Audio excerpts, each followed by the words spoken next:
Ukrayna-Azərbaycan oyunundan öncə mətbuat konfransına xoş gəlmisiniz. Mətbuat konfransında baş məşqçimiz Ayxan Abbasov və futbolçumuz Elvin Cəfərquliyev iştirak edirlər. İlk olaraq futbolçumuz Elvin Cəfərquliyev oyun haqqında, sabahki oyun haqqında fikirlərini bildirəcək. Daha sonra ona da 2 sual verərək xahiş edirik ki, onu məşqə buraxarıq, məşqə hazırlaşması üçün. Daha sonra Ayxan müəllimlə davam edərik. İlk növbədə sizləri salamlayıram. Çox xoşdur sizləri burada görmək. Oyun haqqında, oyuna gəldikdə sabah çox yaxşı komandaya qarşı oynayacağım. Müəyyən təlimatları almışıq, komandanı analiz eləmişik. Ardasa çox vaxtımız yox idi bu oyuna hazırlaşmağa, amma düşünürəm ki, komanda olaraq sabah bu oyuna yaxşı hazırlaşıb, tam konsentrasiya ilə sabahki oyunda maksimum nəticə onun üçün çalışacağım. Elvinə sual. Buyur Kenan, gördüm. Elvin, Fransa ilə çətin maç oldu. Yol yorğunluğu da var. Bərpa olmağa çatdırdınız. Yəni, komanda bərpa ola bilirsiniz. Bayaq söylədiyim kimi çox da vaxtımız yoxdur, amma düşünürəm ki, komanda olaraq yaxşı bərpa olmuşuq. Əsas odur ki, psixoloji bu oyuna hazır olaq. Fransa ilə oyun komanda olaraq çox yorulmuşduq, yaxşı mübarizə apardıq. Düşünürəm ki, sabah da bizi yaxşı mübarizə gözləyir. Belə deyim, bəlkə də Fransa ilə oyunu götürsək, sabahsı oyunda daha çox yorğun olacağım. Çünki həqiqətən komandada oynamışıq, tanıyırıq, bilirik. Sabah bəlkə də daha çox pres görəcəyik. Amma düşünürəm ki, bunun qarşısını ala bilərik. Yaxşı komandamız var. Sabah həm ağıllı, həm də özümüzə inamlı şəkildə çıxış eləməliyik. Rezultat. Elvinə ikinci sual, Elsəvər, gördüm. Elvin, Bakıda Ukrayna ilə 1-1 olan oyunda maçın ən yaxşılarından biri. Həmin oyunun belə deyək, orada olan heç də bu sabahki oyuna təsir edəcək motivasiya baxımından, komandanın psixoloji durumu baxımından. O oyundan sonra Fransa ilə də oynamışıq. Götürsək mənim individual yaxşı çıxış eləmişdim, amma ilk növbədə onu deyim ki, Ukraynadan əsas oydu ki, xal almağımız idi. Öz performansımı qoyuram qırağa, əsas komandanı necə çıxış eləməkdir. Ümumiyyətcə, motivasiyalıyıq, özümüzə inamlıyıq. Sabah da çox vuruşmalıyıq ki, yenə də deyirəm ki, istədiyimiz nəticəni əldə edə bilək. Ümumiyyətcə, qrupda çox çətin komandalar var, çox çətin qrupumuz var. Ona görə də sabah qazanacağımız xal, belə deyim, qalibiyyət qrupdakı yerimizi dəyişə də bilər. Bunun da ayrıca bir motivasiyası var. Belə bu qədər. Təşəkkür edirəm.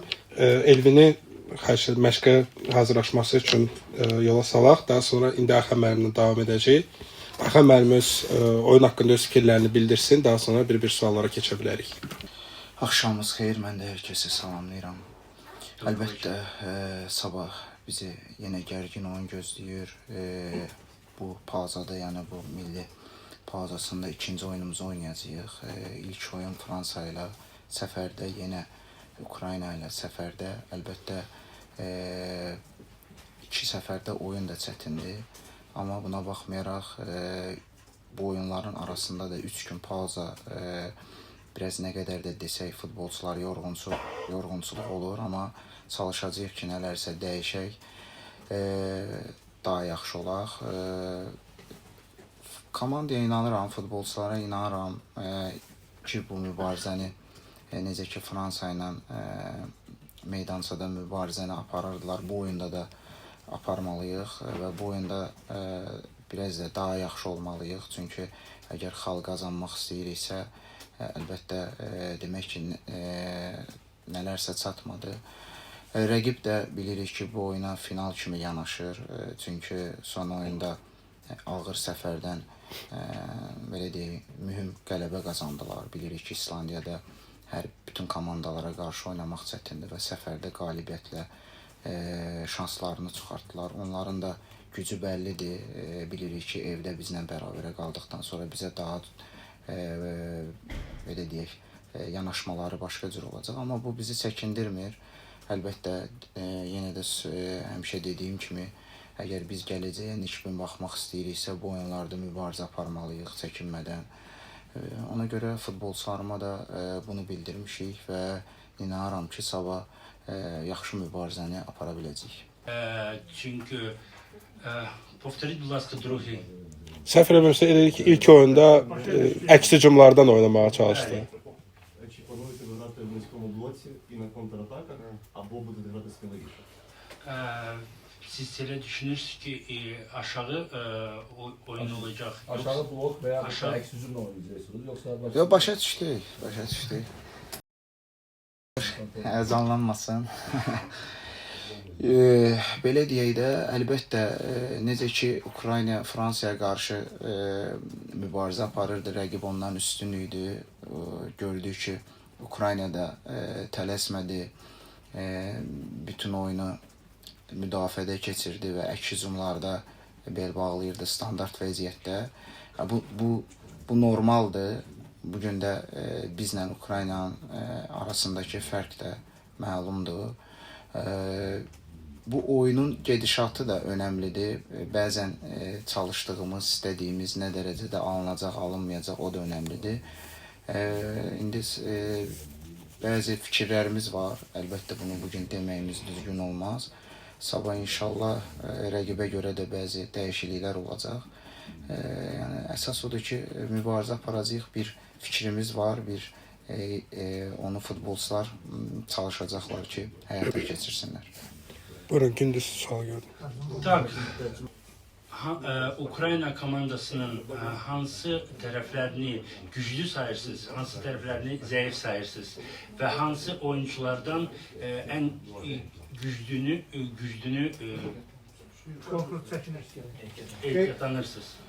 Yox, əlbəttə Ukrayna komandasında güclü futbolçular var, individual keyfiyyətli futbolçular çoxdur.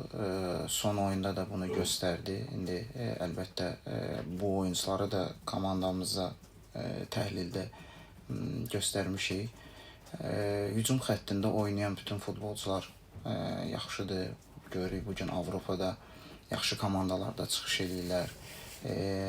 Güclü müdafiəçiləri var bugün PSG kimi komandada çıxış edir. Əlbəttə bunlar komandanın ustalığından bizə söz etdirir. Yəni individual yanaşmışıq. Yəni individual da futbolçularımıza bunları göstərmişik. Həm də ilk oyunda oynadığımıza görə biraz daha yaxından tanıyırıq. Məncə yaxşı komandalar var. Так, звісно, ми вважаємо, що Axı mənim sualım heyətlə bağlıdır. Sabah 23-lükdən kənarda qərar vermisiniz ki, kimlər olacaq və niyə səbəblərinizi ətrafınızda? Çox təşəkkür edirəm Gündüz. Çox istərdim ki, mətbuat konfransı başlayan zaman jurnalistlərimiz də biraz fəal olardılar. Çünki Ukraynalı jurnalistlər biz bura daxil olandan sonra artıq əllərini qaldırdılar. Digər suala isə Ayxan mənim cavab verəcək. Təşəkkür edirəm. Pressing eləyirlər, gələk pressingə cavab verək. Gündüz məncə düz yerinə yetirdi. Bəli, 23-lükdən kənarda qalan futbolçularımız bəllidir. Təəssüf ki, İsmail və Ceyhun bilirsiniz ki, ilk oyunda da yox idilər. İsmail də Fransadakı məşqimizdə yüngül zədələndi. Ceyhunda xəstəliyi var və Renatın da belə deyək, yüngül tam hazır olmadığına görə 23-lükdən kənara qalacaqlar. 20 futbolçumuz, 3 qapıçımız sabah hazırdır. Mən öncə uğurlar arzulayıram sabahki oyunda. Əvvəlki dönəmlərdə milli futbolçulardan daha çox eşitdiyimiz cümlə bu olurdu ki, bacardığımız qədər mübarizə aparacaq. Amma az əvvəl Elvinin bir cümləsi diqqətimi çəkdi ki, sabahki nəticə turnir cədvəlində yerimizi yaxşılaşdıra bilər. Artıq mental olaraq komandaya qələbə ruhunu aşıla bildiyinizi demək olarmı? Əlbəttə, dediyim kimi hər oyuna futbolçularımızı çalışırıq ki, qələbə ruhu olsun. Bu fərq eləmir rəqibdən asılı olmayaraq. Yəni, inanmıram ki, ən çətin rəqib olanda belə biz futbolçularımıza deyək ki, bu oyunu udmaq istəmirik, ya xal qazanmaq istəmirik. Amma mən dediyim kimi, oyundan oyuna fərq olacaq futbolçularda. İnam gələcək, istək gələcək. əlbəttə istəyirik xal qazanmaq. 4 komanda olanda daha çətindir. Bütün rəqiblər bizdən üstündür. Amma bu gün futbolda mümkünsüz bir şey yoxdur. Yəni çalışsaq, istəsək daha yaxşı ola bilərik. Yəni sevinirəm ki, futbolçular bunu anlayır və həqiqətən bu gün yanaşmaları fərqlidir və inşallah ki, belə davam eləsək nəticə olacaq. Tak, звісно, Buyurxan oğul, ikinci sual var. Həmkarınız Sergey Rebrovun açıqlaması vardı. Bakıdakı oyundan danışarkən müxtəlif bəhanələrlə sanki o bir xala kölgə salmağa çalışır, meydanın örtüyü, yeni futbolçuların olması. Bu fikirləri necə qarşıladınız? Yəni, əlavə motivasiya verə bilərmi sabah komandaya? Yox, ola bilər. Yeni oyunçular bilmirəm. Yəni bilirsiniz ki, o ilk oyunumuz idi bizim və böyük ölçüdə rəqibi tam təhlil eləməmişdik. Bilmirəm, səhv eləmirəmsə, orada yeni hansı oyunçu olmuşdu, onu deyə bilmərəm, amma meydança amili əlbəttə, yəni meydança o qədər də keyfiyyətsiz deyildi. Ola bilər hansı, məsəl üçün Avropadakı meydançalarla nəzər olsa biraz ağır idi. Amma məncə oyun bir xala haqq eləyirdi. Çünki futbolçularımız mübarizə apardılar. Yəni futbolda belə şeylər olur. Əlbəttə Ukrayna bizdən üstün idi. Yəni qol epizodları barəsində. Amma məncə oyunda bir xalı haqq eləyirdik. Buyur xanım, daha sonra Ceyhun. Суспільний спорт, Алла Васьковська. Напередодні була в медіа інформація, що загубився багаж збірної Азербайджану. Чи вже все в порядку, чи вирішили цю ситуацію, як зараз справа? Başa düşdük.